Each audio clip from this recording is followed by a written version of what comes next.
Hello guys, welcome to my YouTube channel. I am Prince and today I will discuss about the oculomotor nerve palsy. तो हम पहले आज क्या discuss करेंगे oculomotor nerve palsy के बारे में। तो पहले oculomotor nerve palsy का मतलब क्या है कि palsy मतलब होता है पैरालिसिस। तो oculomotor nerve palsy अब उसका अगर oculomotor nerve जो कि हमारी cranial nerve नंबर 3 है, अगर उसका पैरालिसिस हो जाए तो क्या होगा, तो वो जानने के लिए पहले हमें उसका फंक्शन पता होना चाहिए। तो अगर आपने उसका फंक्शन पढ़ा होगा तो पहले मैं एक बार वो भी थोड़ा बता दूंगा ताकि आपको समझ में आए, क्योंकि अगर उसका पैरालिसिस हो जाएगा तो वो जो फंक्शन कर रहा था वो नहीं कर पाएगा, है ना। तो ये जानने के लिए कि अगर उसका पैरालिसिस हो जाए तो क्या होगा, हमें ये पता होना चाहिए वो करता क्या क्या है। तो जो हमारी ओक्यूलोमोटर नर्व थी वो आपको पता होगा कि वो हमारी लेवेटर पाल्पेब्रिस सुपीरियोरिस मसल को भी सप्लाई करती थी। तो अगर उसका पैरालिसिस हो जाएगा तो वो मसल भी काम करना बंद कर देगी। उस वजह से जो हमारी अपर आईलिड होती है वो ड्रॉप कर जाती है और इस कंडीशन को हम क्या बोलते हैं, टॉसिस। ठीक है। ऐसे ही जो हमारी क्रेनियल नर्व नंबर 3 होती है ओक्यूलोमोटर नर्व, वो हमारी स्फिंक्टर प्यूपिले मसल को भी सप्लाई करती है। ठीक है।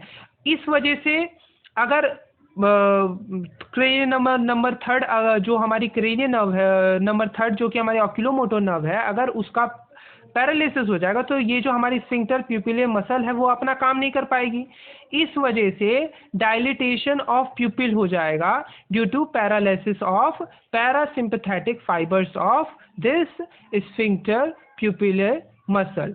और ये हमारा और भी बहुत सारी मसल को सप्लाई करती थी, हमारी सारी मसल को सप्लाई करती थी, दो मसल को छोड़कर सारी जो भी हमारी आई मसल होती थी सारी मसल को सप्लाई करती थी, बस दो मसल को नहीं करती थी, एक लेटरल रेक्टस और सुपीरियर ओब्लिक मसल को हमारी क्रेनियल नर्व नंबर 3 नहीं करती थी, इसे 4th और 6th क्रेनियल नर्व सप्लाई किया करती थी। तो ये जो लेटरल रेक्टस मसल है और जो सुपीरियर ओब्लिक मसल है इसको हमारी ओक्यूलोमोटर नर्व सप्लाई नहीं करती है।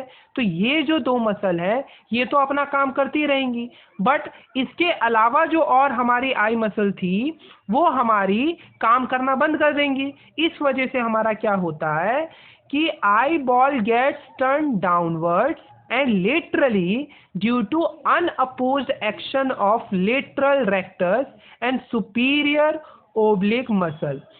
और इसके अलावा हमारा क्या होता है, लॉस ऑफ अकोमोडेशन भी हो जाता है due to paralysis of the ciliary muscle, क्योंकि ये हमारा हमें पता था ओक्यूलोमोटर नर्व सीलियरी मसल को भी सप्लाई करती है। अब अगर सीलियर मसल भी पैरालाइज हो जाए तो उस वजह से क्या हो सकता है, लॉस ऑफ अकोमोडेशन हो जाता है। ठीक है। तो ये सारी चीज़ें होती है। एक बार इस डायग्राम से भी समझने की कोशिश करते हैं, अगर हमारा ओक्यूलोमोटर नर्व का पैरालिसिस हो जाए तो क्या क्या होगा।